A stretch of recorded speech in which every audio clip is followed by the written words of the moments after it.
¿Lista? ¿No está lista? Pasa la lista.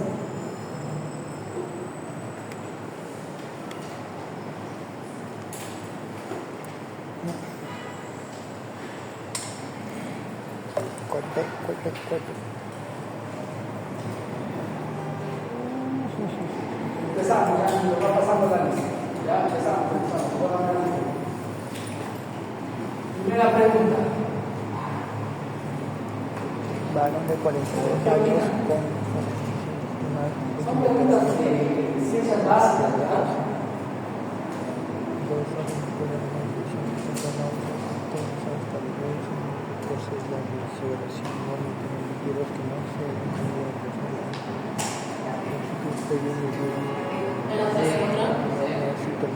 ¿Cuál es?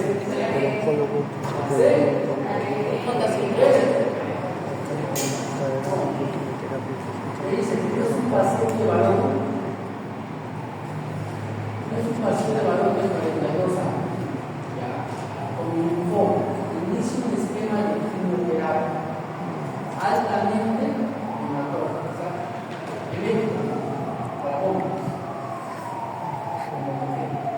2 horas después de la primera infusión presenta náuseas intensas, palidez, deshidratación, sudoración fría y vómitos repetitivos, que no ceden con la hidratación ni con los refrescos. Refiere que en siglos previos ya le dieron metoclopramida y aún así terminó en emergencia. El oncólogo busca prevenir el vómito agudo, actuando sobre el mecanismo predominante desencadenado por la quimioterapia, especialmente mediado por aferencias vagales en el área del gatillo quimioreceptor. ¿Cuál de los fármacos es la mejor elección para este caso? Definitivamente es el ondansetron. Ya de por sí, el ondansetron es el medicamento estrella para las enfermedades, independientemente del tipo de cáncer que puedas presentar. Si a ti te pregunto por un medicamento el cual vaya prácticamente suprimir los cólicos, es el ondansetron. El ondansetron tiene muchas finalidades de uso. Básicamente lo que hace, ¿cómo se activa en este caso un vómito a nivel intestinal? Porque es lo que hace la quimioterapia.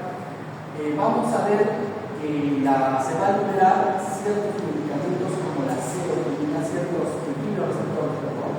La serotonina que va a estar inducida por un receptor, por el 5-HT3. 5-HT3.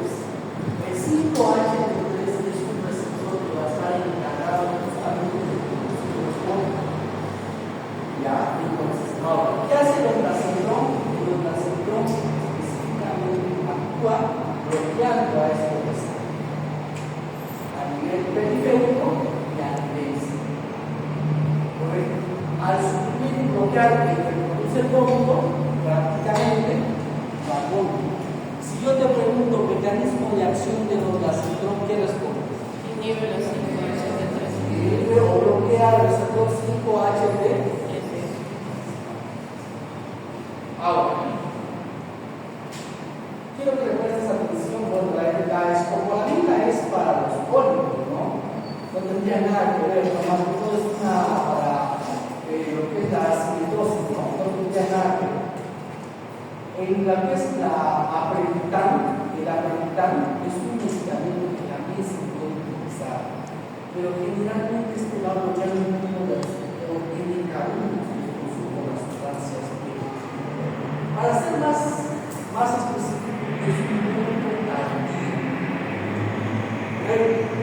Si tú te das cuenta, tu caso clínico te pregunta horas después de la primera infusión, o sea, inmediato. ¿Quiénes están poniendo un caso clínico de un paciente que vomita inmediatamente después de la primera quimioterapia? El que actúa de manera inmediata es el ondansetron, pero el aprepitan, este de acá, es para vómitos por quimio también, pero de manera tardía. Pasa la otra, pasa. De manera tardía. ¿Ya?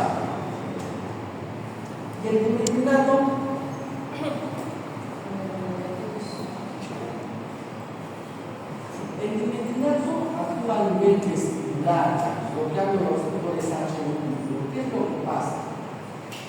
Acá te están poniendo un desencadenante, mecanismo predominante desencadenante, especialmente mediado por las aferencias basales y la área del gatillo receptor. ¿Dónde se encuentra eso? En los intestinos.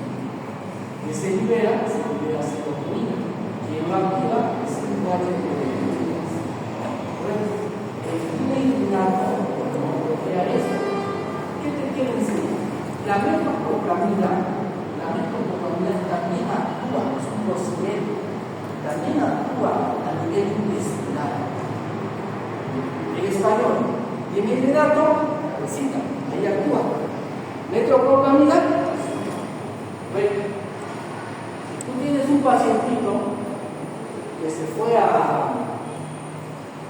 se pone unos sábados, ¿no? Ahí ven mi movilidad, creo que vamos a vez intoxicar como 5 o 7 personas llegaron a la terminal. Van y comen su cabecita rellena con su mayonesa de todo el día soleado. Yo, vómitos y diarrea. ¿Qué medicamento le das? No le vas a dar medicamento. Porque ¿dónde está el problema? En el estómago. Por eso se llama metoclopramida.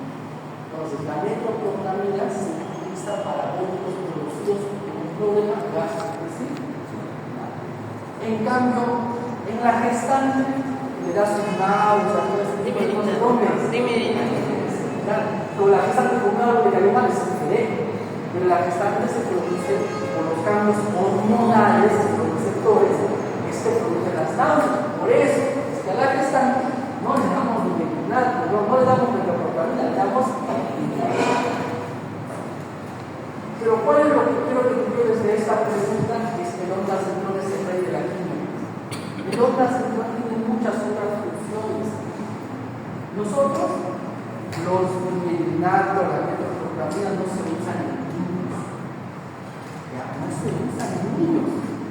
¿Qué pasa si lo das a un niño? Lo vas a bloquear, lo vas a mandar a la niño. No se usa. Es que exclusivamente no existe un medicamento específico para náuseas en niños. ¿Cómo hago? Se las hace tolerancia. Pero se ha demostrado con cierta evidencia científica que el ondansetron, a diferencia del metoclopramida, tiene mejor efecto en los niños, más tolerable. O sea, lo puedes usar en pediatría.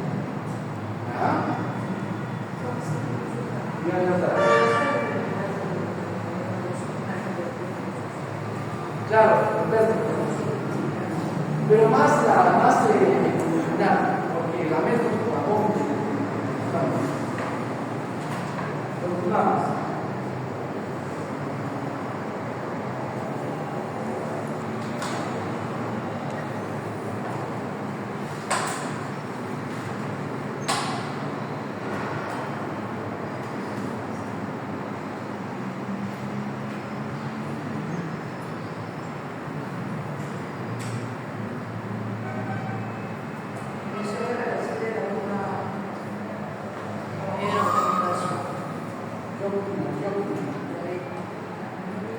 Es fácil, ¿no?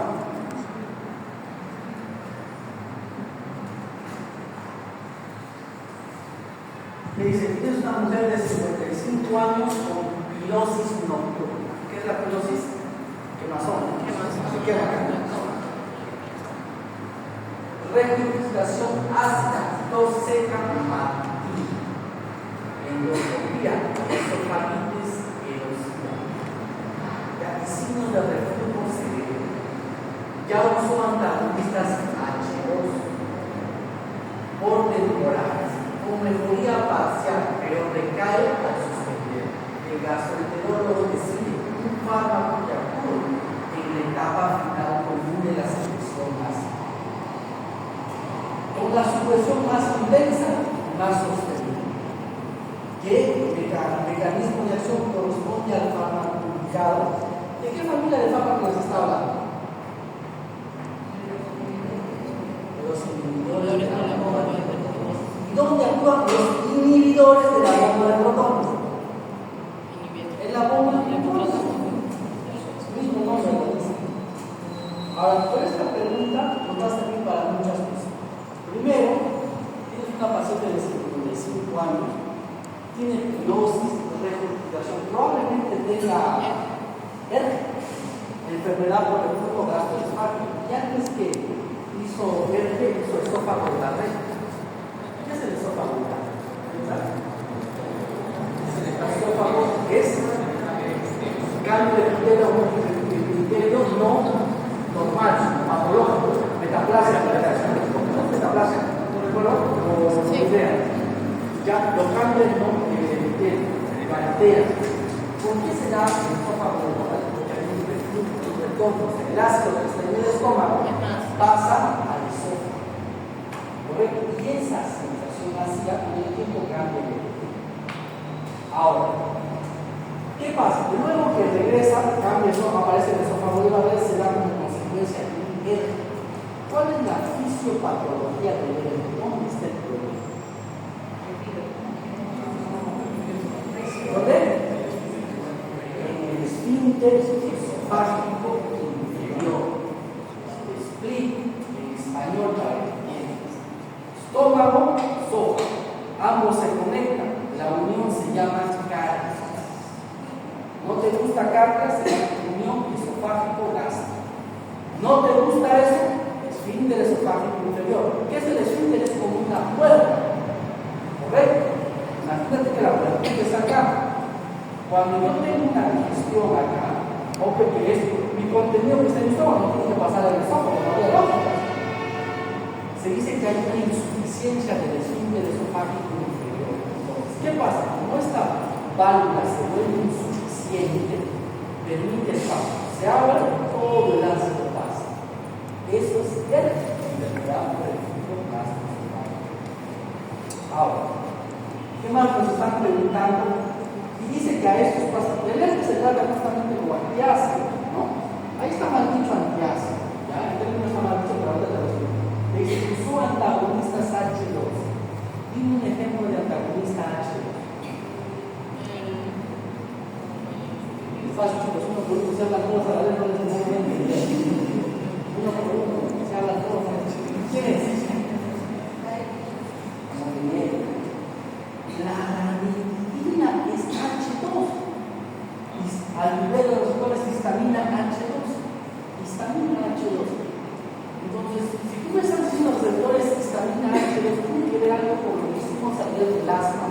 Histamina, ¿se recuerdan? O sea, yo tengo una coactiva a través de ranitidina. Ya, más relacionado. Pero, vamos a ver en esto. No te quiero poner. Pero, ¿qué pasó con el H2? ¿Qué dijo la providencia? ¿Qué producía? ¿Qué pasa? ¿Usted no ve noticia?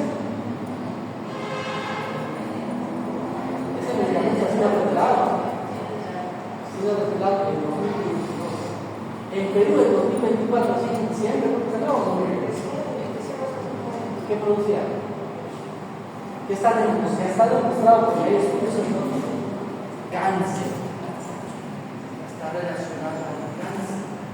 En 2022 la FDA, se podría decir que no nos cambiamos de la FDA, no de la americana. ¿Es la verdad? En el caso de la Argentina, se abre el mercado que sí, pero aún sigue necesitando medicamentos. No, está regulado. Si vas a la farmacia vas a encontrar. Estás en Perú. Vas a la farmacia vas a encontrar. Yo hasta que me puse mi salud tenía la ranitidina en impuesto. Pero la ranitidina de los aparecidos de 2022 la FDA impone una alerta.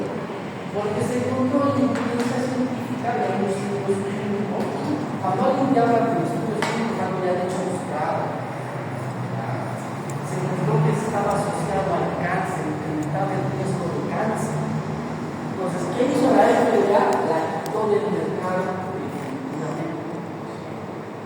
Pero como el Perú es un país que se envía de desarrollo, creo que demoró la noticia en llegar de 2 años. Recién en diciembre a noviembre de 2024, o sea, hace un par de meses, sale recién el 15 diciendo, suspendamos la noticia.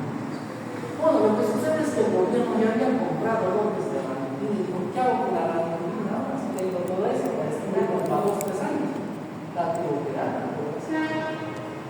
¿Entiendes? ¿Esa es una negligencia? Sí, porque ya existe una guerra mundial en el día. ¿Entiendes? Si alguien asunto hubiese denunciado al ministerio por haberlo actuado, hubiese ganado quizás hubiese vuelto millonario. Porque ya existe una ley, existe una evidencia que no está permitido ahora. En otras palabras, para que más o menos entiendas, son dos puertas. Acá tienes dos puertas, ¿cierto? Dos puertas. Una puerta es H2 y las dos puertas juntas hacen bomba. La bomba de sodio, hidrógeno es potasio, ¿no? Hacen la bomba. Presten atención acá. ¿Qué hacía? ¿Cómo actuaba la nicotina? Si tienes dos puertas, la nicotina solo bloqueaba una puerta. Pero tenías la otra puerta por donde salía el ácido. El ácido seguía saliendo. En menor cantidad, sí, pero seguía saliendo porque hay una puerta más. ¿Qué dice la pregunta? En la etapa final de la secreción hasta con su presión más intensa y sostenida. En cambio, ¿cómo es la bomba? ¿Cómo es el omeprazol? El omeprazol va a actuar bloqueando las dos puertas. Si bloqueo las dos puertas, ¿sale ácido? No. Esa es la diferencia entre la acción de la ranitidina y el omeprazol, inhibidor de bomba de protones. ¿Correcto? Entonces, la bomba de protones y el omeprazol bloquean todo. En cambio, la ranitidina es un bloqueo parcial nada más. Ahora, ¿qué pasa? El omeprazol, si bien es cierto que nosotros usamos el término, ¿cómo le llamamos? Coloquialmente, toma de la básica, ¿no? ¿Protege el estómago? ¿En algún momento les dije que protege el estómago? ¿De dónde han sacado ese término? Yo lo sé. Entonces, solo es un inhibidor que inhibe la secreción ácida, no es ningún protector gas. No existe ese término. Tenemos el término de la cabeza que eso no existe. Ahora, el omeprazol tiene un efecto adverso que jamás tiene disponibilidad. Bueno, no sé si a ustedes, pero a los del noveno ciclo les piden pregunta de DC. Yo les repetí, les enseñé. Presta atención. El efecto adverso más común del omeprazol o del inhibidor de la bomba de nutrientes, omeprazol, lansoprazol, esomeprazol, toda esa familia, ¿quién es? ¿Qué es el efecto adverso más común? ¿Qué produce ese medicamento? Osteopenia. Fractura ósea. Después de una fractura, por eso es que el omeprazol, ¿cómo te dicen como de tomar el tratamiento? 14 días. O algunos que la tienen un año toman omeprazol. No sé de dónde han sacado eso. Yo he visto que lo están hasta 3 meses, 4 meses omeprazol. No sé para qué, pero lo reciben. No se usa. Porque ¿qué produce? Por acelera la osteoporosis, osteopenia, tú te caes, al toque te fracturas. ¿Causa de quién? En ti es bien frecuente en los abuelos. Eso es la fractura de la canelita, pues. Esa es una omeprazol. Bien, el omeprazol no se usa, no es para darle 3 meses, 4 meses, 5 meses, necesidad de la cabeza. Incluso en el tratamiento por el tomatosis, no se usa 14 días. ¿Cómo se da el omeprazol? En ayunas. ¿Cuánto tiempo? Media hora antes. El Friedman te dice media hora antes, por ahí una toca literatura te va a decir 1 hora. La idea es que se en ayunas. ¿Por qué se en ayunas? Porque tiene que inhibir la secreción ácida. Y si tú ya comiste, ya salió el ácido, entonces yo voy a inhibir. Hay lógica, porque esto no va a quitar el ácido, solo bloquea la bomba. ¿Correcto? Por eso se en ayunas. Ahora, el omeprazol, chicos, también hay un medicamento que se en ayunas, inhibe la secreción. Pasa, doctora, pasa. Inhibe la secreción, ya ácida básicamente, pero actúa en concentración. ¿Qué quiere decir? La bomba, cuando tú le das tu primera dosis de omeprazol, la puerta no se cierra al 100%, se cierra con 10%. Segunda dosis, 20% administrado. Otra dosis más, 30%, y así sucesivamente. Es decir, la empiezas a tener una supresión ácida bastante larga, que así necesita muchos días de omega porque actúa en concentración. No es que yo doy la dosis, dos de esa como es así. Ese es el omeprazol. Y pacientes que trates con anemia, quizás omeprazol, recuerda que el hierro hablamos de absorbes en medios ácidos, o sea, necesita el ácido. ¿Correcto? ¿Qué dice ahí?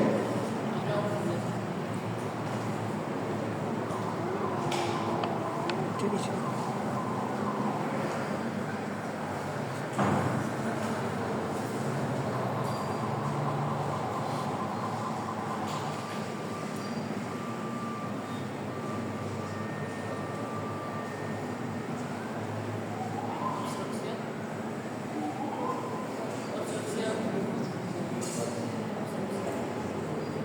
¿Qué es alcohol? Las heces como color blanco. ¿Quién da el color a las heces? La bilirrubina, ¿cierto? La bilirrubina, que es la degradación de los eritrocitos del hemoglobina. Claro, más específicamente, ¿no? Es su forma de eliminación. ¿Correcto? Es su forma de eliminación. Ahora, cuando todo el sistema biliar empieza en el hígado, con el sistema biliar, con el colero, con el cístico, con el colero, con el enfoque en la segunda porción del colero, todo eso es casi. Ahora, la bilis piensa no da la coloración, pero esta bilis se puede construir. Esto que esté con varios términos que se pueden a la cabeza. ¿A qué se le llama colecistitis? ¿Qué entienden por colecistitis? Inflamación del colero, colecistitis, perdón, conducto cístico. Inflamación del conducto cístico. Si yo te digo litiasis vesicular, ¿qué entiendes tú por litiasis vesicular? ¿Dónde? En la vesícula. Y si yo te digo coledocolitiasis,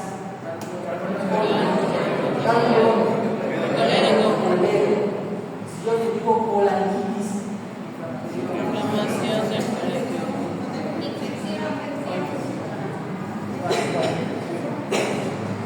¿es verdad? Sí, mira.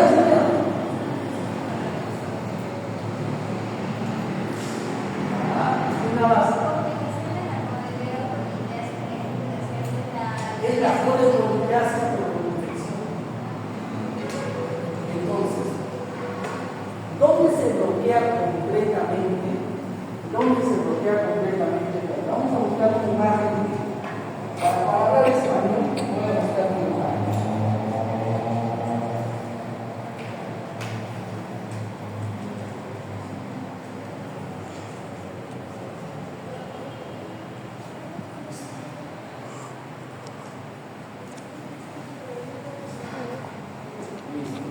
Para que me entiendas, vamos a hablar español. La vía biliar, ¿quién produce la bilis? El hígado, es el papá de la. ¿Dónde lo deposita? En la vesícula biliar.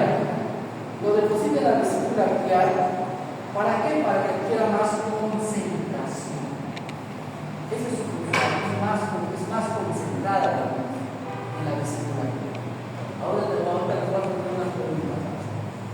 Entonces, el conducto que sale del hígado, el primero, se llama conducto hepático. Luego es un conducto que es de la vesícula que se une al hepático común. Está claro. Este es conducto hepático derecho y izquierdo. Digamos, derecho y izquierdo. Acá es conducto hepático común. ¿Correcto? Cuando este conducto hepático común se une con el conducto que viene de la vesícula, que es el conducto cístico, ambos se unen. Ambos se unen acá, se llama así conducto coleo. ¿Correcto? O sea, sale del hígado con conducto hepático derecho, hepático izquierdo, se unen, conducto hepático común, pero aún no ha llegado a la vesícula. Antes de llegar a la vesícula, que se convierte en hepático común, bota el conducto cístico. que va directo a la vesícula. Luego, cuando los císticos se unen con el pálpico común, forma el conducto polero. El polero es el que va, y luego se une con lo que es los conductos pancreáticos y desembocan juntos en la ampolla del barrio. Cuando desembocan juntos en la ampolla del barrio. Correcto. Ahí estamos bien. ¿Qué es la polerocoliquiasis? Es cuando el calcio se queda en el polero. Y si queda en el polero del calcio, pasará. Por eso hay apoyo. ¿Entiendes? Ahora, si por el contrario el cálculo se queda en el conducto cístico, ¿pasará bien? Sí pasa, sigue pasando en el hígado. Sigue pasando en el hígado. Hay alcohol en mano. Ahora, ¿qué es una polarización? Lo que pasa es que en el intestino hay lo que es la flora bacteriana, estas migas. Si la agarran una función, la infecta. ¿Correcto? La infecta. Ahora, la otra pregunta es: ¿por qué una persona que no tiene vesícula activa? ¿Qué hace la vesícula? ¿Tiene alguna importancia? Pues el necesito agarrar, voy a poner la bolsita por acá. Ocuparlo en el cuerpo, como lo creo. Mira, la vesícula biliar tiene una función muy importante: concentra la bilis. Una bilis concentrada que degrada mejor que la grasa. ¿Para qué tú secretas bilis? Para comer comida grasas. Por la grasa, KFC, Popeyes, Burger, perro, comes. ¿Quién segrega? ¿Quién te ayuda a digerir eso? Al no existir vesícula, la bilis sale directo, ¿te das cuenta? Pasa directo. ¿Pero qué pierdes aquí? El ser concentrada. Por eso es que las personas que no tienen vesícula pueden seguir comiendo su bolita a la brasa, pero les cae mal. Se hincha su barriga, tengo gasecitos, me cae el peso, un poquito más porque le cae mal. ¿Por qué le cae mal? Porque la bilis que no está muy concentrada. Por lo tanto, no hay una buena degradación. Nada más. ¿Cómo tienes que luchar? Hay que bajar la grasa, y las grasas ya se estudian. ¿Entendieron? Ahora, acá vamos a hacer una imagen para explicar varias cositas, ¿ya? Porque también son mira, eso es todo lo que es, ya hablamos por el doctor clase vesicular, y todos los términos, ¿correcto? Ahora, ese cálculo a veces se queda acá. Si acá tienes polero, aquí tienes el conducto pancreático, ¿correcto? Conductos pancreáticos, después va a ser la resolución. Y si el cálculo se queda acá exclusivamente acá, ¿qué produce? ¿Cómo se llama? Dos causas de pancreatitis. La principal causa de pancreatitis es de causa biliar, por un cambio de circulación. ¿Cuándo es criterio de que un paciente que ha hecho, ya le ha dolido acá, en la izquierda, un sitio inverso está indicando? Mira, si ya ha dolido acá, ya va a poder dar un nuevo profesor, pasó dolor, ya no te volvió a doler nunca más. No es criterio para que lo puedas superar, para que le saques la vesícula. ¿Cuándo decimos que hay que sacarle la vesícula? Cuando se ha hecho pancreatitis. O los cuadros de dolor mitocondrios son repetitivos. Ahí tú indicas a los que hay que sacarse la vesícula. ¿Por qué? Porque si le da pancreatitis puede hacer una necrosis o un pseudoquiste pancreático. Se va a San Pedro. Por eso que ahí ya le dicen hay que sacar la vesícula. ¿Por qué sacar la vesícula? Porque la principal causa de pancreatitis es causa grasa. ¿Te das cuenta que el cálculo, dependiendo de dónde se quiere, cambia de nombre? Pero es lo mismo, es mecánico. Ahora, la segunda causa de pancreatitis es de origen alcohólico. Pero para que me pregunten por una pancreatitis de origen alcohólico, paciente alcohólico con es gas. Es la segunda causa. Continuamos.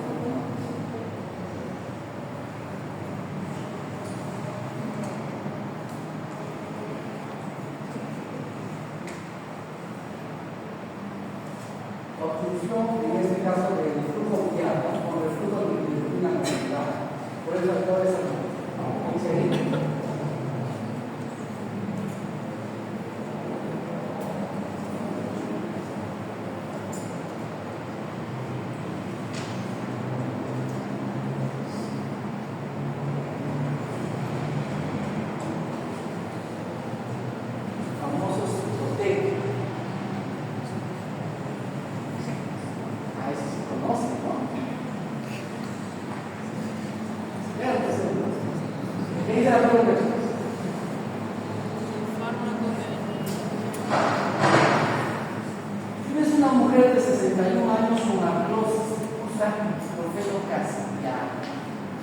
ya te había hablado de productos los años que bloquean. COX-1 y COX-1 de desoxigenasa. ¿Quién era mala? La COX-1 era buena, decía, entre ellos la COX-1 producía bicarbonato para que el tubo digestivo esté en un medio alcalino y no haya esa acidez. ¿Correcto? Al tú usarlo diario, bloquear, no va a haber producción de bicarbonato, ¿qué vas a producir? La famosa acidez, incluso úlcera, ¿correcto? A diario que le permitía trabajar. Bueno, por favor, no va a haber. Consulta por dolor epigástrico ureno, o sea, tipo que pasó. O sea, ¿de qué? Ureno se pasó. Astenia y deposiciones negras. Le dicen deposiciones negras de melenas. ¿Qué tipo de hemorragia es? Es un tipo de hemorragia principal. Hemoglobina trisimol, ¿no? Endoscopía, o sea, ya hicieron úlcera gástrica con estigmas de sangrado reciente. O sea, confirmando una úlcera gástrica de causa por dos tipos de úlceras. ¿Cuáles son las úlceras más frecuentes? Duodenal. Y segunda causa de úlceras es la gastritis. Si es duodenal, ¿cómo es la clínica?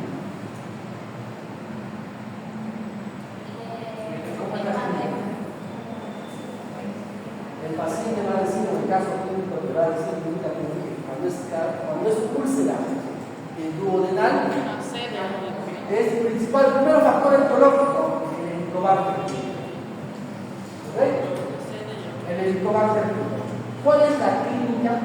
Es acidez o dolor urente que aumenta con el ayuno. Y es el 90% de las úlceras, o sea, la más frecuente. Pero aumenta con el ayuno. ¿Calma con qué? La comida.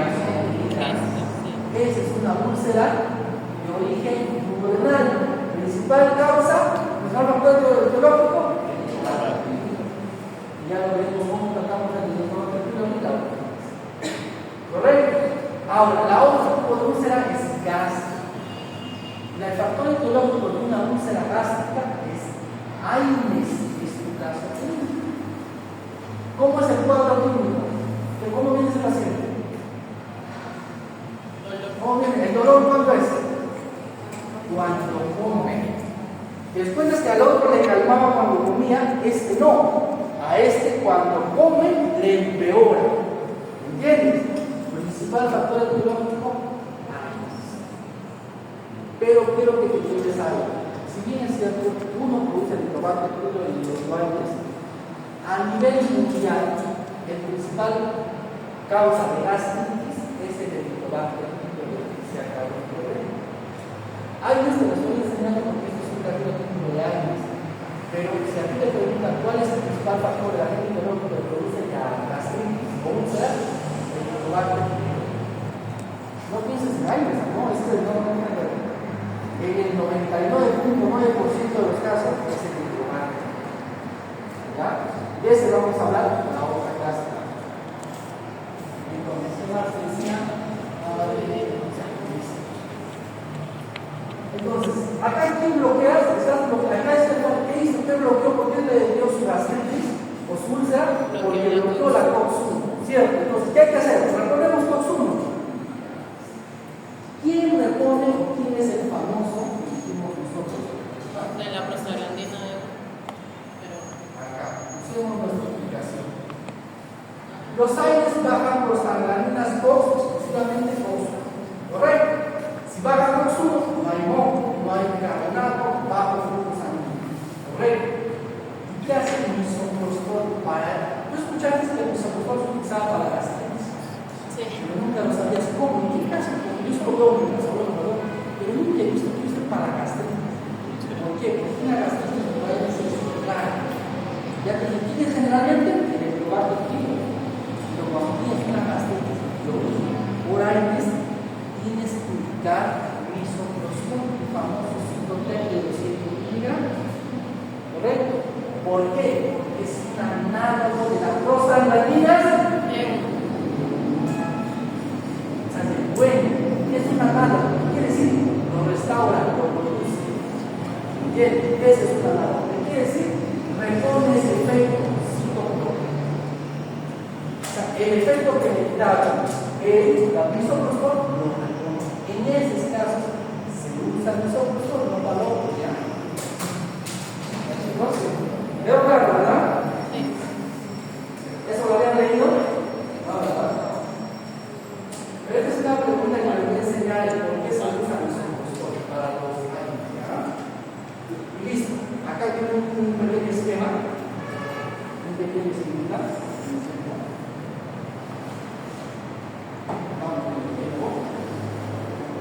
Esto lo vamos a ver más a profundidad ahora en la clase, pero vamos a hacer un pequeño hemorragia digestiva alta. Cuando me pregunten por la hemorragia digestiva alta, dos cositas a tu cabeza. Hematomesis, ¿qué es vómito con? Sangre. Y melena. Tú ves, hematomesis, melena, hemorragia digestiva alta. Ahora, ¿cuál es el principal agente biológico de la hemorragia digestiva alta? Las úlceras. ¿Quién te puso tarjetas? El programa de explico. Ya te expliqué. Pero si yo te pregunto, principal causa de hemorragia digestiva alta, úlceras. Segunda causa es las varices básicas, a los famosos cirróticos. El cirrótico hace su varices esofágica, luego relleno y eso por una hemorragia digestiva pasiva. Por eso no es cirrótico. Hay una pregunta más allá para ver sobre cirrosis y complicación. Pero básicamente son las dos principales causas. Si yo te quiero preguntar por una hemorragia digestiva, ojo, baja, ¿qué te pongo en la clínica? Rectorragia o hematosis. Capta las preguntas, ¿ya? Capta las preguntas. Entonces,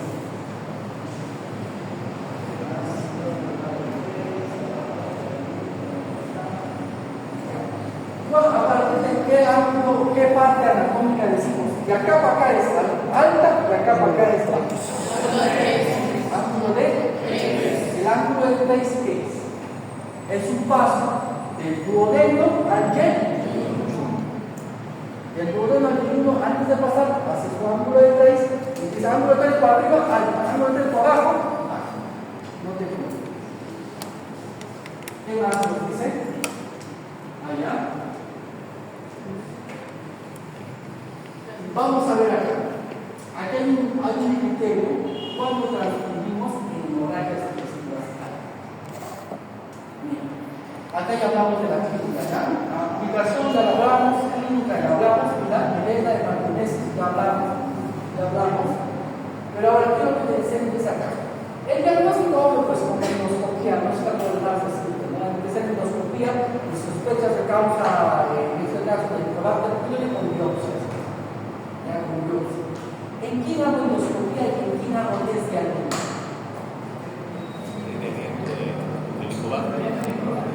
¿Saben lo que es el test de aliento? Para estar bien para el Helicobacter pylori, ¿cierto? ¿A quién le hago el test de aliento y a quién le mando a hacer endoscopía? Para descartar el Helicobacter pylori. El corte es 30 años. A los menores de 30 años no les vas a mandar a hacer su endoscopía, no está permitido.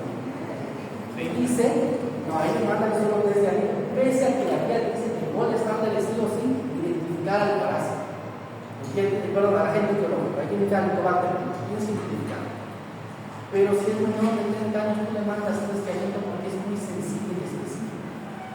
Tú le mandas desde aliento, sale positivo, le das su esquema, terapia actual. Eso lo vamos a revisar otra semana, terapia actual.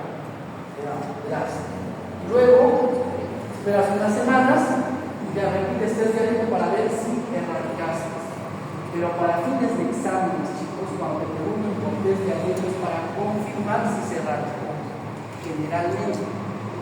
¿Tú por qué solicitas test de aliento para confirmar si después del tratamiento tú puedes si se erradicó el helicobacter? Por eso solicito test de aliento. ¿Ya? Entonces, te quería enseñar algo acá. Cuando tienes un paciente por hemorragia digestiva alta, hay que saber cuándo es la transfundir. El viernes, a partir de cuándo transfundes, correcto, pero va a ser memorar mayor si es que el paciente es cardiólogo. ¿Ya? Pero que sepas que es menor a 7, también.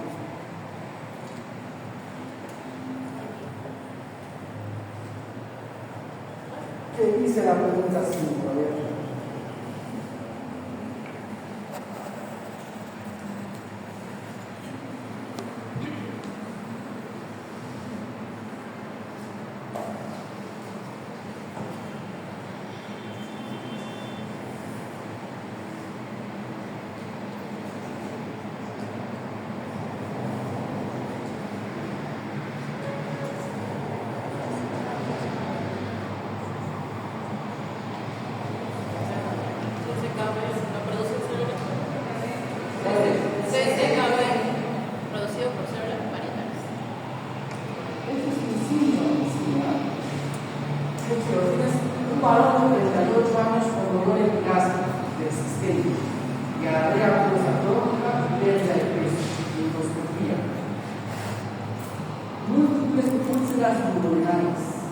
Algunas distales a la segunda porción.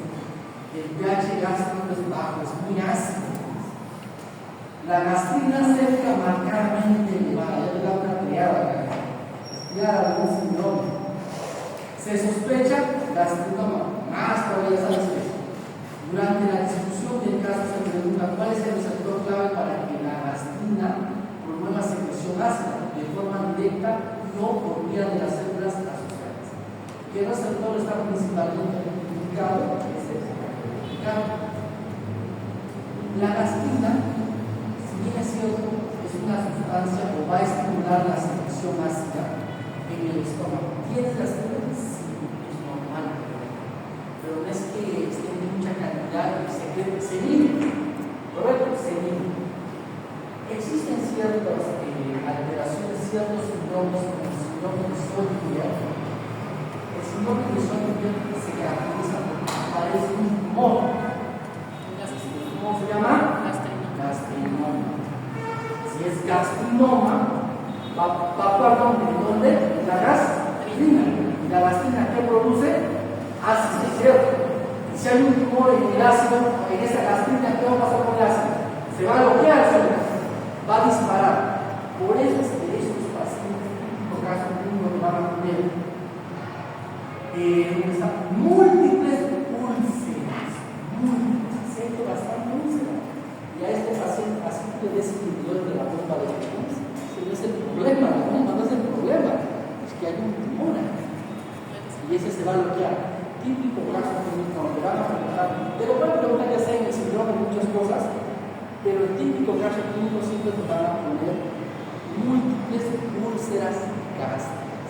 Te pueden especificar el gastrinoma si quieren, o si no, te van a poner en el estudio de imagen, se evidencia más. Bien sencillo. Ahora hay una triada que está acá.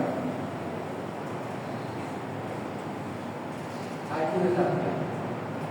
El síndrome de Sjögren es un síndrome caracterizado por la existencia de un gastrinoma, que es tumor por gastrina, que generalmente es de origen pancreático, que provoca hipersecreción ácida y enfermedad ulcerosa grave. Tiene una triada: tumor pancreático, úlcera y hipersecreción gástrica. Recuerda que la gastrina, si bien es cierto, también está en el estómago, también está en el páncreas. El páncreas también produce gastrina, porque el páncreas tiene una función endocrina y una función exocrina. Entonces, a la vista te ponen siempre en esa triada: tumor pancreático o tomografía, evidencia tumor, masa, úlcera, y acuérdate, pero estas úlceras múltiples, y hipersecreción de gastrina. Listo, se acabó. Solo ¿cómo se llama el tumor? Gastrinoma. Receptor, lo mismo. Hay miles de maneras de preguntarse, pero la triada siempre está. ¿Ya? Siempre está.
pregunta para discutir mucho, ¿verdad? ¿Qué opinan?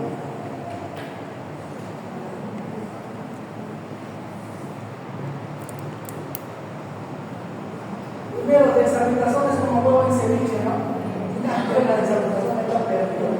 Es como la lucha también, pero los problemas son para los vómitos, ¿no? No son para los pollos.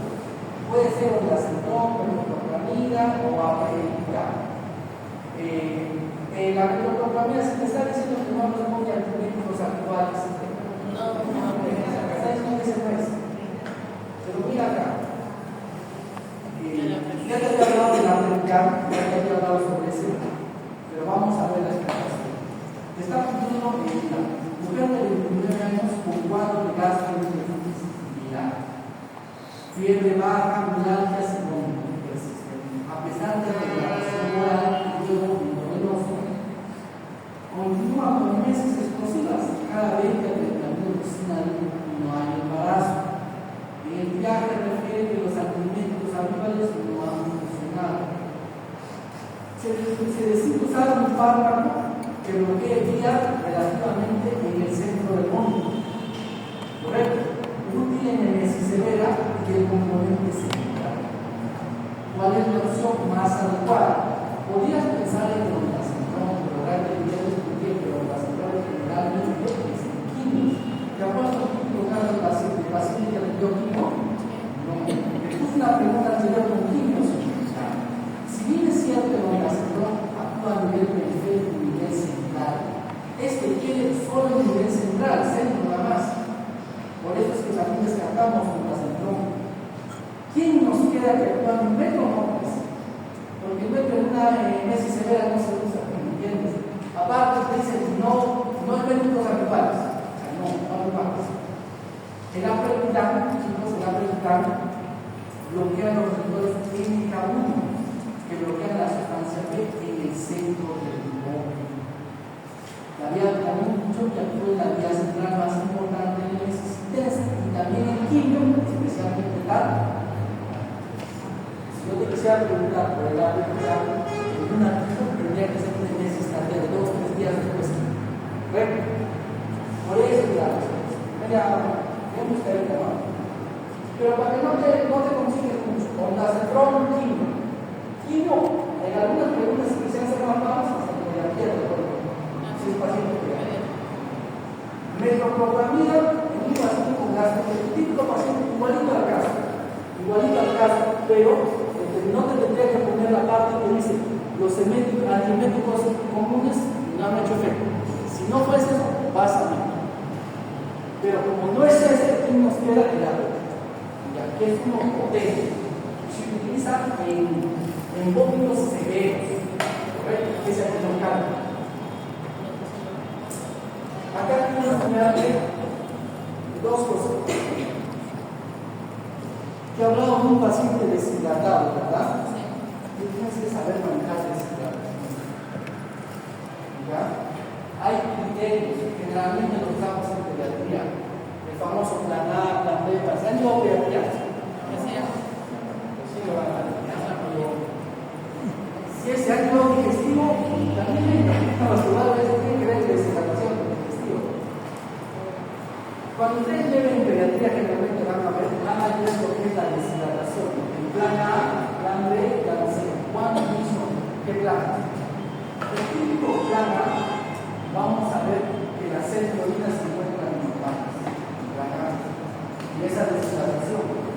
Todo prácticamente se encuentra normal. ¿Ya? No hay signo de deshidratación, pero sí va a venir con un cuadro de diarrea. Correcto. ¿Cómo para la plan es domicilio, mandas a casa? Lo único que le vas a dar comunicación es come bastante líquido, líquido, a libre demanda. No hay dosis, a libre demanda. Ese es tu plan A. Típico paciente que ha tenido su cuadro de diarrea, pero que no encuentra ningún signo de deshidratación. No hay ojos hundidos, no hay ausencia del agua, ya ese signo de té regresa normal, porque cuando el paciente está deshidratado, casi siempre la pena se queda. No hay nada, ese es tu plan A. ¿Dónde? Es domiciliario. ¿Qué pasa con el plan B? el grande, por lo contrario, el niño ya viene con sed, la orina es más oscura. Por ahí yo una vez escuché que decían, el color de la orina quiere decir, ¿por qué es más oscuro? La tasa de filtrado. La deshidratación. Si tu orina es más amarilla de la uva, probablemente estés deshidratado. Por eso es así. Por eso dice, la orina es más oscura. Aspectos. Estamos en ojos, boca, lengua. Irritación, vamos a ver ojos hundidos, lengua y boca seca. Respiración puede ser más rápida o normal. Pero ya está habiendo signos de deshidratación. Pues hay el pelo hundido, hay boquita seca. ¿Qué más? Elasticidad. Encuentran un signo de fiebre, pero que desaparece lentamente. ¿Correcto? Que desaparece lentamente. Bueno, vamos a ver, a aplicar plan B. ¿Qué es plan B? Aquí administras qué sales de la hidratación oral. Tu famoso suelito, pues el sobrecito. No quieres suelito, como el cotofuteco, el oral, eso. Ya es lo mismo. No es igual que el agua. Porque acá especifica que si sales de la hidratación oral, no dice toma de agua. Es que estas sales de la hidratación oral tiene ciertos componentes que se pierden en el odio y en la llave. ¿Correcto? Es una preparación, no es como el agua. ¿Ya? ¿Cuál es la dosis? De 50 a 100 miligramos kilogramos veces, peso en 4 horas. Y eso sí es manejo en centro de salud. No lo mandas a casa. ¿Correcto? Evalúas cada hora hasta un máximo de 4 horas. Responde bien, se rehidrató, mejoró la rendija, a tu casa. ¿Te das cuenta que mi plan A y mi plan B dice que le pongas día? ¿Te das cuenta? ¿No te dice? Presta atención acá. Plan C. ¿Cómo es el plan C? Acá ya la sed es excesiva. Hay orina, probablemente el paciente no orinaba en muchas horas. No, porque está deshidratado. ¿Qué vamos a hacer? ¿Qué más? El aspecto, vamos a ver deprimido, comatoso, a veces no responde, estás comiendo, alteración del sensorio. Encuentras alteración del sensorio. Ojos muy hundidos, llora el niño y no cae lágrimas. Típico caso. ¿Qué más encuentras? Ojo y lengua muy secas. Pliegue, signo de pliegue, ese signo de pliegue no desaparece en más de 2 segundos. A este paciente que es plan C, vía endovenosa, la dosis de 25 miligramos, kilogramos de su hora. ¿Correcto? A ese sí le aplicas. Ya. Vamos. Eso tienen que saber, chicos, como regla, eso todos vamos a ver, ya, eso es como regla. Y tienen que saberlo bien porque este plan se maneja bajo. Créeme que del 100% de sus pacientes que van a ver ustedes en su célula, el 50 al 70% va a venir con eso. Ya es bien frecuente. Tienen que saber cómo manejar a cada paciente. ¿Ya? Y explicarle más que todo a los pacientes, porque los pacientes tienen que darse la quimioterapia, ¿ya? Se desesperan, más si son futbolistas, son peor. Ya se desesperan, hay que explicarles con muchos cuantos, porque ellos quieren que les pongan guía de los hospitalistas y no es así. Reciente aplica el plan C, ¿ya?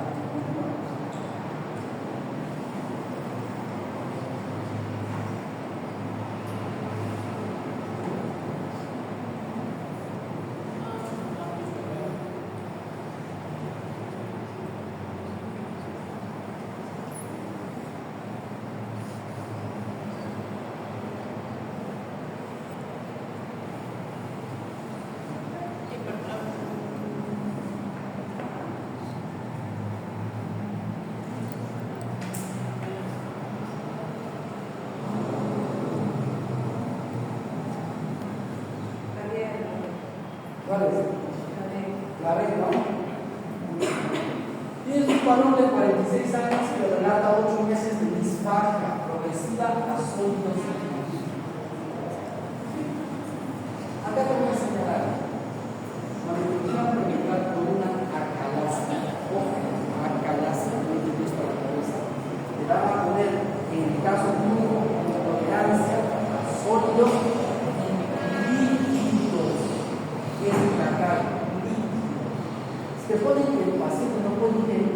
comida sólida.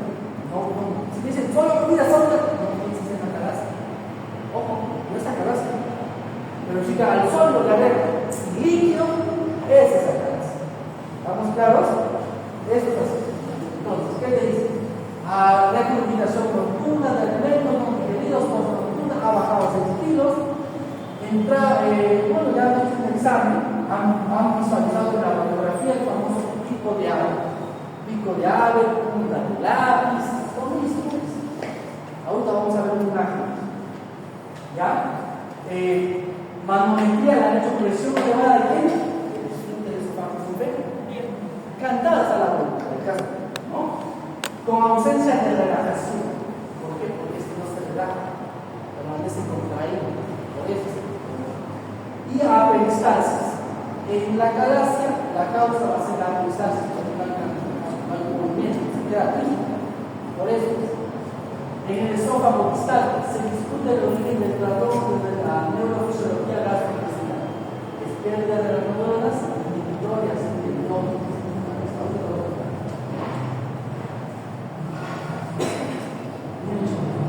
La relajación del esfínter esofágico inferior depende de unas neuronas, que son las neuronas inhibitorias del nódulo. ¿Correcto? Son las encargadas de relajar el esfínter esofágico inferior. En la calasia este está alterado. Si se pierde esto, el esfínter esofágico no va a relajar y va a haber una peristalsis. Ahora, revisemos esta imagen. Este es el examen de manometría que le han hecho. Mira, le ponen una sustancia y ya está punta. ¿Ves? Este es el estómago, y acá abajo está el estómago. Pero mira la puntita que se hace. ¿Ves? Eso dice punta de lápiz. Pero recuerda que la clave para que te pregunten por la calasia es que no tienes líquidos más que sólidos. Si solo te preguntan, te ponen sólidos, es otra cosa, no es la calasia. La calasia te va a poner intolerancia al alimentos sólidos, esa es la calasia. ¿Ya? ¿Qué más? Mira la calasia, un poquito hablamos de la calasia. La calasia, hay dos causas, un origen primario y un origen secundario. El origen primario generalmente va a ser idiopática o puede ser autoinmune. El secundario se va a asociar a algo, puede ser a cáncer, puede ser a cardias, ¿no? ¿Cuál es el cuadro clínico? Vamos a ver disfagia funcional, pérdida de peso, recomplicación, pero es una recomplicación no ácida, porque recuerden que no hay vaso, no va a salir el ácido, no ácido. Hay dolor por ácido postprandial, nocturna, pirosis. ¿Correcto? El diagnóstico se hace con manometría. ¿Correcto? Se hace con manometría. El tratamiento generalmente es, hay farmacológicos a base de nitratos como los isoprines, inhibidores de los canales de calcio, como el filipino. Hay también algún tipo de tratamiento quirúrgico, que se hace la tratamiento quirúrgico, que es el definitivo. Pero este tema, la próxima clase lo vamos a ver más. ¿Ya? Sigamos.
Tienes una mujer de 34 años con colitis ulcerosa de 6 años, hemorroide severo por mala adherencia, pega con droga abdominal difusa, distensión progresiva, fiebre de 39, taquicardia, radiografía de abdomen,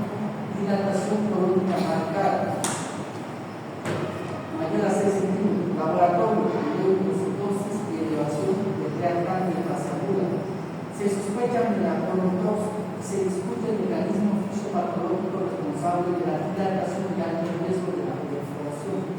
La dilatación es la inflamación severa con más daño muscular y pierde el tono crónico. ¿No lo entiendes? Acá está. Miren, el megacolocócido, chicos, la etiología se va a hacer por dos causas. Generalmente vas a tener una causa infecciosa y una causa inflamatoria. Si es causa infecciosa, hay una bacteria Clostridium difficile, ¿no? Entonces, si es de causa parasitaria, el Panosona acústica. ¿Correcto? Si es el famoso Chagas. Típico, o sea, si uno pregunta en Indica, Chagas, ¿cómo pregunta en Indica? En Indica Chagas te preguntan paciente procedente de Nazca.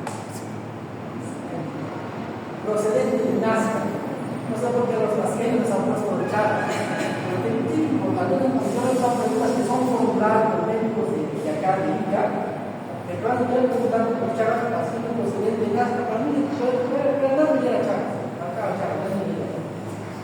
Todos preguntan así. Ahora, si es de causa inflamatoria y la colitis ulcerosa, que es tu pregunta, en mi caso clínico, colitis ulcerosa. ¿Cuál es la fisiopatología? Lo que pasa es que acá ocurre una inflamación. Ya por el factor de necrosis, hay un factor de necrosis que se inflama y ese factor libera algo que se llama óxido nítrico. Este óxido nítrico va a dilatar el cuerpo. ¿Correcto? Y la clínica que va a presentar es diarrea con sangre, más dilatación y dolor abdominal. Pero esta dilatación hay una característica acá. Puede perforarse y hacer peritonitis, por eso es que hacen fiebres altas de 39, de dolor de 39, y que hacen sepsis. ¿Correcto? El diagnóstico básicamente es un colon dilatado. ¿Mayor a cuánto le dicen?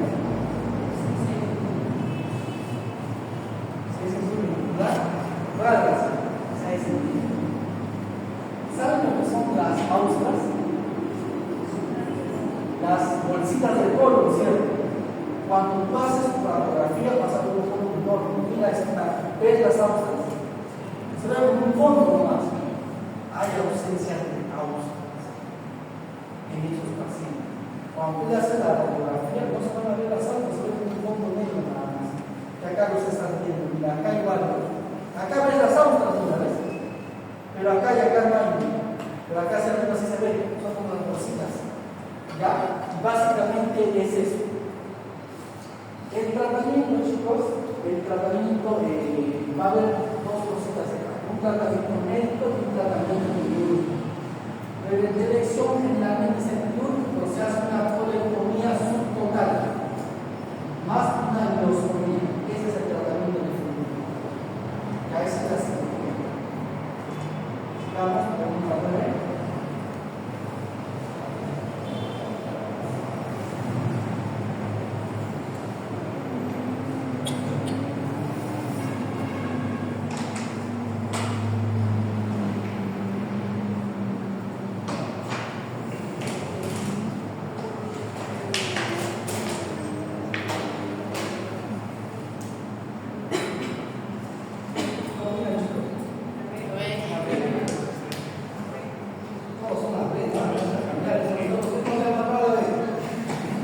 Varones de 38 años con cirrosis alcohólica. Ya. Tiene una cirrosis alcohólica. Es un paciente cirrótico. Generalmente al cirrótico lo vamos a ver la otra semana a profundidad, porque ese que hace varias complicaciones que tienes que saber. ¿Ya? Ahora vamos a ver como pequeñas introducciones, lo más a fondo vamos a tocar. Si es cirrótico, tiene complicaciones. Hace así, pequeña circulación colateral. Endoscopía de control meses atrás, ya tiene varices esofágicas. Ya tiene varices esofágicas. Pequeñas. Llega con amenazas masivas. O sea, ¿qué pasó? ¿Qué pasó con los varices? Por eso muere el cirrótico. El cirrótico no muere por otra cosa. ¿Cuándo muere? Hace hipotenómico que si está en hemorragia aguda va a ser congestión y confusión. Se sospecha de ruptura variceal. El residente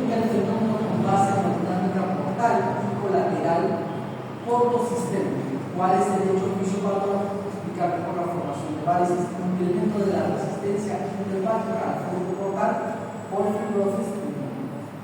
Acá, cuando tú tienes una cirrosis, la resistencia intrahepática va a aumentar. Como aumenta tu resistencia intrahepática, ¿qué va a aumentar? La hipertensión portal. ¿Correcto? Como aumenta la hipertensión portal, las colaterales portosistémicas, en otras palabras, las varices pueden romperse. Mira, por hipertensión portal, ¿cuáles son las complicaciones? Puede dar esplenomegalia, ascitis, varices esofágicas, encefalopatía, en algunos casos, hemorragia varicosa, mareos. Generalmente, con hipertensión portal, vas a tener ascitis. Generalmente varices esofágicas, generalmente la varices esofágicas. Pero por lesión hepática, ¿qué cosas tengo? Ictericia, encefalopatía, coagulopatía, edema, astenia. La encefalopatía hepática y los cirróticos, o sea, las en todo momento están haciendo y no te la reconocen. ¿Por qué lo hacen? Porque acumulan amoníaco. Estos acumulan amoníaco. Entonces, este cuadro te va a enseñar dos cosas. Cuando, si tú eres un paciente cirrótico, hacen estas complicaciones. Si te preguntan cuál es la causa de la complicación, por insuficiencia hepática, ¿qué puede ser? Ictericia, encefalopatía, coagulopatía, edema, astenia. Y por hipertensión portal, por aumento de la resistencia, va a ser esplenomegalia, ascitis principales, varices esofágicas. Y esa varice esofágica va a romperse. Como se rompe, ese paciente cirrótico muere por eso. El paciente cirrótico muere por eso. Como es un paciente cirrótico que ha sido, por ejemplo, alcohol crónico, jamás vincular a trasplante de órgano. Una cosa es que me dé cirrosis por causa alcohólica y otra cosa, ¿por qué otra cosa te da cirrosis? ¿Por? Hepatitis crónica. Tú has tenido una hepatitis de niño y nunca te la curaste. Ya tiempo seguro que vas a hacer cirrosis. Pero ¿cómo diferenciamos patológicamente? Si yo me voy al microscopio, hacen dos tipos de células. Unas son células grandes y otras células son pequeñas. Las pequeñas es por alcohólica, las grandes son por hepatitis.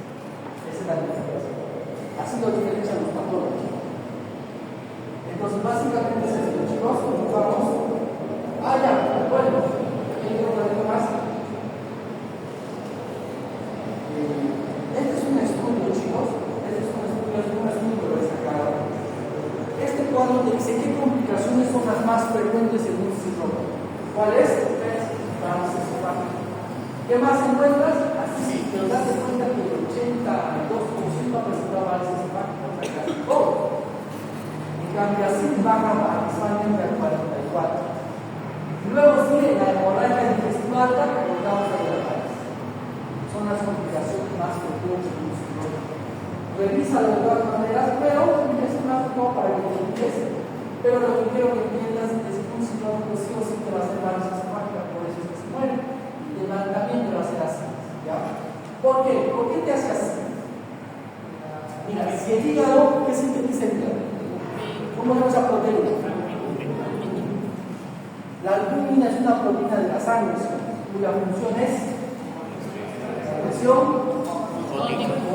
¿Qué es la presión?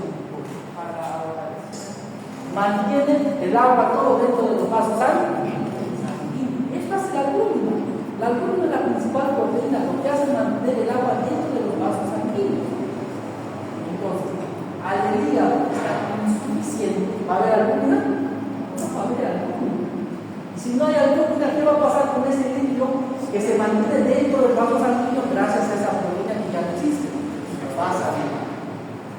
Sale. Al salir, sale por todos los líquidos, edema por acá, edema por acá, que es una ¿no? La panza chelera le dicen, ¿no? Entonces, como Osvaldo, esa es una ascitis. Esa es la explicación fisiopatológica de la ascitis. ¿Ya? No.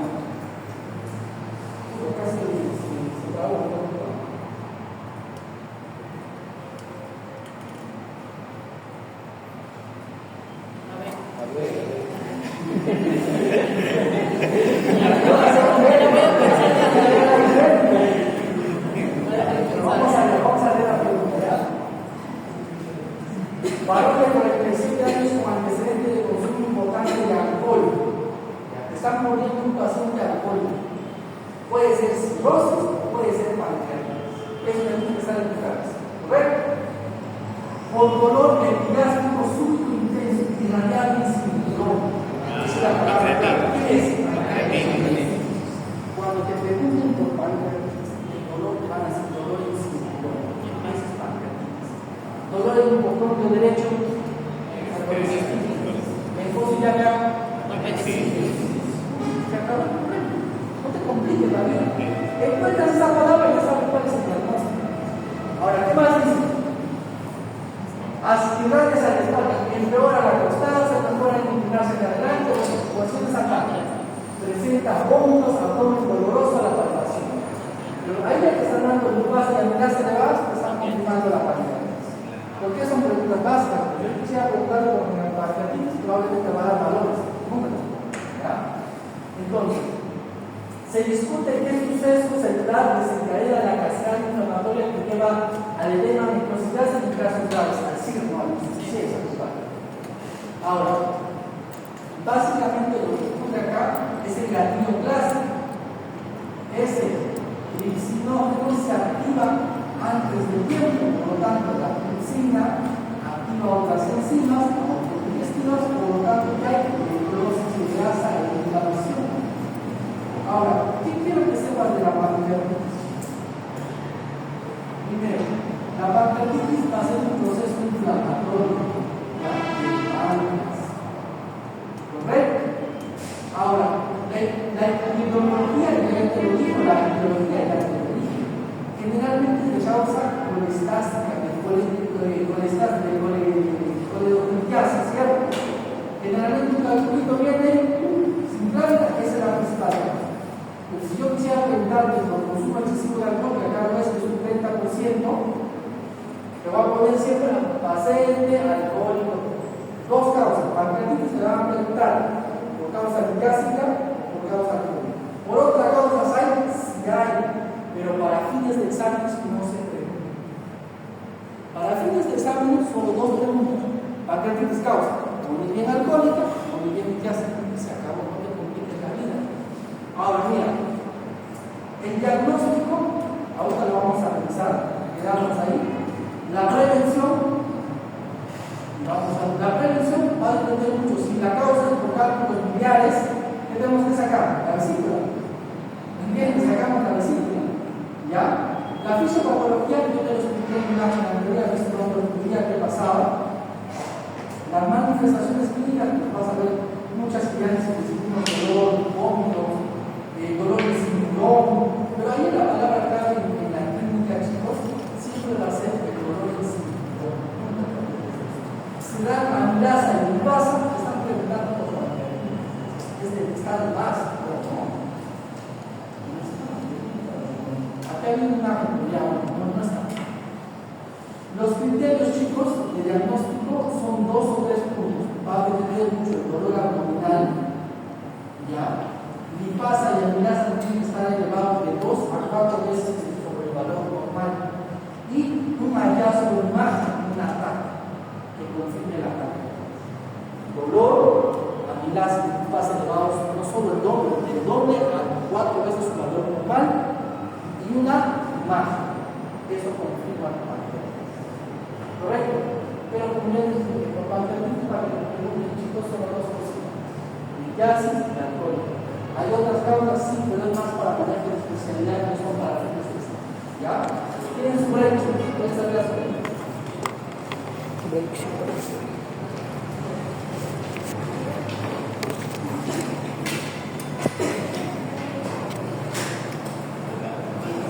No se puede.